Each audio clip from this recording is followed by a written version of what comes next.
je vais aller voir des choses qui vont me faire sortir. Parce que tu sais, c'est comme pour tout, hein. Si tu restes toujours dans ce que tu as l'habitude de voir et de faire, tu vas pas spontanément explorer beaucoup de choses. Cette année, pour fêter la Journée mondiale du théâtre, l'organisme Théâtre Action a décidé de provoquer des rencontres entre spectateurs et spectatrices et des artistes qui les ont marqués. Alors maintenant, on se retrouve à Toronto avec Astrid Moulin, qui est une spectatrice du Théâtre français de Toronto qui adore ça. Et elle nous parle de 2 interprètes qui l'ont marqué dans les dernières années. Bonne écoute. Moi, je suis basée à Toronto. Je suis française, comme vous pouvez peut-être le entendre avec mon accent.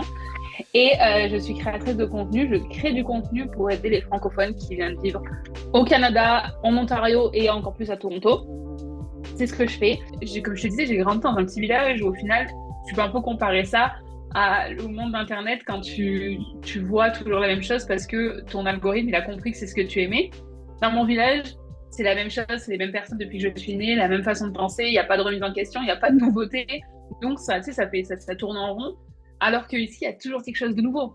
Et là, de te retrouver dans un endroit où tu es complètement surprise et, et tu te laisses embarquer dans l'histoire que quelqu'un d'autre raconte. Alors d'habitude, c'est toi qui racontes des histoires d'une autre manière.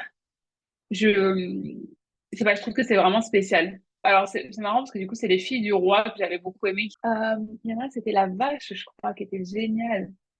La Vache. Ah, Vache de musical, la comédie musicale. C'était génial. J'avais adoré. Ah, voilà, c'est bon. Je l'ai retrouvé. Mais oui, j'aimerais retrouver son nom au gars qui y était. Constant Bernard. C'était hyper touchant et il était. Je trouve que le rôle, elle est tellement bien, mais il donnait tellement de sa personne dans le rôle. Enfin, j'avais vraiment beaucoup aimé. Les Filles du Roi, j'ai adoré. J'avais eu la chance de le voir quand vous avez fait l'avant-première et j'avais trouvé ça, la production. En plus, quand on connaît les équipes qui sont derrière, de voir que la qualité qu'ils ont été capables de produire, je trouve que c'est inspirant et c'est inspirant de voir que c'est en français. C'est le genre de projet qu'on on se rend compte que c'est vraiment un travail d'équipe, que tout le monde doit vraiment mettre beaucoup d'efforts, beaucoup de son sien pour pouvoir aboutir à quelque chose qui est vraiment, qui rejoint les gens. Donc ça a été, ça a été un travail d'endurance, je dirais. C'est quand même beaucoup d'efforts, d'être 8 personnes sur scène presque à tout moment. Et de maîtriser un texte aussi comme ça, comme Astrid, tu mentionnais que c'est pas nécessairement quelque chose que tu connais, mais moi non plus. J'ai dû apprendre sur le tas un peu, là, donc c'était compliqué, mais heureusement, justement, avec Théâtre Action, j'ai pu avoir du coaching aussi pour maîtriser le texte et surtout me familiariser avec l'accent du français normatif et aussi qu'est-ce que certains mots voulaient dire, parce que même en regardant la définition dans le dictionnaire, des fois, ça clarifie pas dans le contexte et tout. Ouais, donc c'est vraiment un projet qui demandait beaucoup d'énergie, beaucoup d'efforts, mais c'est le genre de projet que quand on finit, t'es comme j'ai fait mon travail, j'ai mis mon effort et puis il y a une satisfaction qui vient avec ça aussi. Ouais. Nous, on vient voir l'histoire, on vient voir ta performance, mais que là, tu répètes plusieurs fois. Donc, comment tu te prépares à ça? Comment tu t'es sentie? C'est une bonne question. C'est beaucoup Mais pour moi, en fait, le travail en répétition, c'est beaucoup de travailler pour établir l'univers pour mon personnage. Ça m'aide beaucoup à m'ancrer dans l'histoire. La sensibilité que tu as apportée sous ce format-là, à première vue, c'est pas forcément ce à quoi je m'attendais parce qu'on te voit grand, costaud, et d'abord le pouvoir en fait d'être capable de dégager autant d'émotions et aussi d'être à l'aise avec tes émotions parce que c'est pas tout le monde qui est capable de donner ça, mais enfin non, c'est pas tout le monde qui est capable de vivre ça, de le ressentir, mais toi non seulement tu le ressens, mais tu le faisais vivre aux gens dans la salle. Et je trouve que c'est tellement impressionnant. Enfin, c'est une pièce qui m'a marqué, enfin une comédie musicale qui m'a marqué. On veut être surpris et je trouve que c'est une des choses que j'apprécie le plus en allant au TFT, c'est que je lis jamais en fait vraiment les résumés avant parce que j'aime être surprise. Et là, de voir que même quand on commence à voir la pièce, tu arrives toujours à nous surprendre et on va pas passer on va pas passer le temps par rapport. Merci, merci, merci, merci, je le prends. Oui, écoute, je pense que la clé dans tout ça, c'est de vivre la réalité du personnage. Tu sais, on a tendance on regarde Vache de musical, comme tel, Vache de musical, on s'attend, ça va être une comédie, il va y avoir du comique, c'est évident. Bon.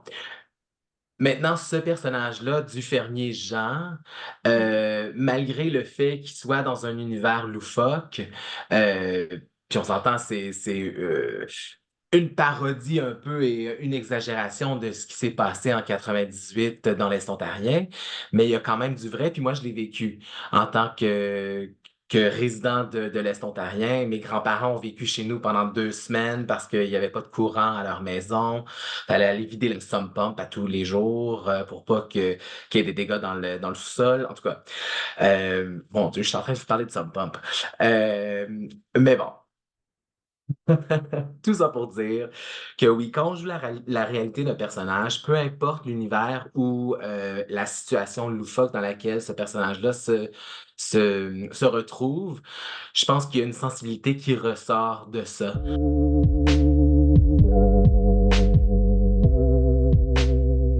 Il n'y a pas de théâtre sans public. Ça n'existe pas. C'est pas une réalité. Et puis, le but de tout ça, vraiment, c'est de raconter des histoires. C'est de raconter les histoires des gens. Et puis, les gens vont pouvoir se reconnaître dans ces histoires-là. C'est une des plus grandes forces, justement, du projet des Inspirés, sur lequel je travaille depuis 3 ans. Et puis, Gloria a fait partie du projet aussi. Je sais pas, Astrid, si tu as eu la chance de voir les Inspirés depuis Si, j'en ai à vu Toronto. plusieurs. Ouais, j'en ai vu parfait. plusieurs. Et puis, c'est vraiment... Là, on voit vraiment l'impact qu'on peut amener en tant qu'artisan du théâtre à faire vivre des histoires qui ont été écrites par ces jeunes-là et les présenter au même groupe d'âge. Et puis on le voit directement. Les jeunes réagissent dans la salle. Pour moi, même en tant que spectatrice aussi, ce que j'aime quand je vais au théâtre, c'est de pouvoir justement connecter avec l'histoire. Et puis ça m'amène beaucoup des réflexions et des fois, ça change une vie. C'est comme ça peut juste donner différentes perspectives. Et donc, c'est important aussi que ça devienne une conversation, pas que ce soit juste de l'information qui soit lancée dans une direction. Et puis, je pense que c'est encore plus apparent avec les représentations des Inspirés parce que un groupe d'adolescents comme ça en sortie d'école, c'est le public le plus honnête que tu peux avoir. Et vraiment, d'avoir ce feedback immédiat, c'est vraiment... Il n'y a rien qui compare. C'est vrai. Moi, j'adore. C'est sûr que c'est pas pour tout le monde, mais c'est un de mes publics préférés parce qu'ils sont tellement honnêtes. Moi, je trouve que ça me pousse même en tant qu'artiste à chercher vraiment, donc, à rester honnête dans la performance que je vais leur donner parce que je veux, si je veux avoir leur réaction et leur toucher d'une façon positive, il faut que moi aussi, je sois ancrée dans quelque chose de réel et positif pour qu'ils connectent avec ça. Des fois, je trouve que on a de la misère à se parler, surtout comme post-pandémie, on a de la misère à comme se rencontrer puis avoir ces rencontres puis ces conversations-là en personne. Fait que j'espère qu'il va y avoir plus de talk-back. Je trouve que c'est là qu'on peut vraiment avoir ces conversations-là puis que nous, en tant qu'artisans du théâtre, on peut avancer dans notre art. Parce que si on n'a pas le contact avec le public, what are we doing? Tu sais? J'allais dire d'authenticité et de sujets qui vont leur faire échanger ensuite. Parce que comme on vous disait plus tôt, c'est que c'est cette partie-là aussi qu'on aime, c'est de pouvoir parler après. Parce que moi, j'adore aussi quand vous sortez des pièces et qu'on peut discuter avec vous.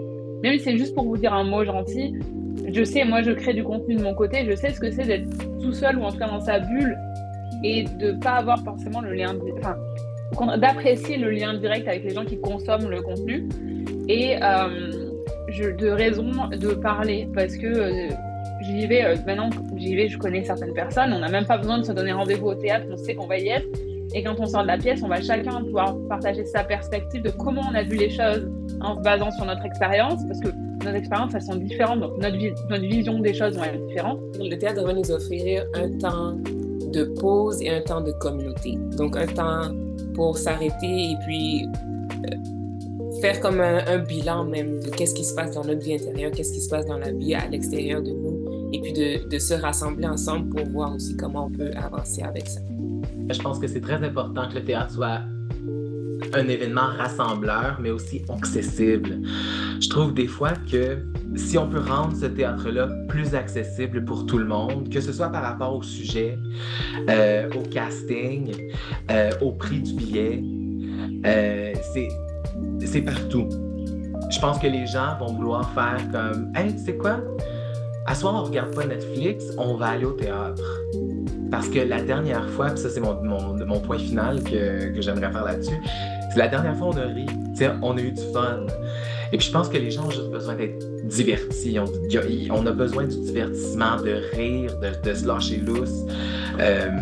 Gloria, tu le sais, quand j'ai fait les inspirer mon premier show, tout le monde me demandait qu'est-ce que tu veux dire? Qu'est-ce que tu veux dire? J'ai dit, hey, ça fait 2 ans qu'ils sont devant leurs ordi à l'école. Moi, je veux juste avoir du fun. Je veux qu'ils viennent au théâtre et qu'ils se disent, waouh, on a eu du fun. Si on atteint ce but-là, on a fait ce qu'on avait à faire.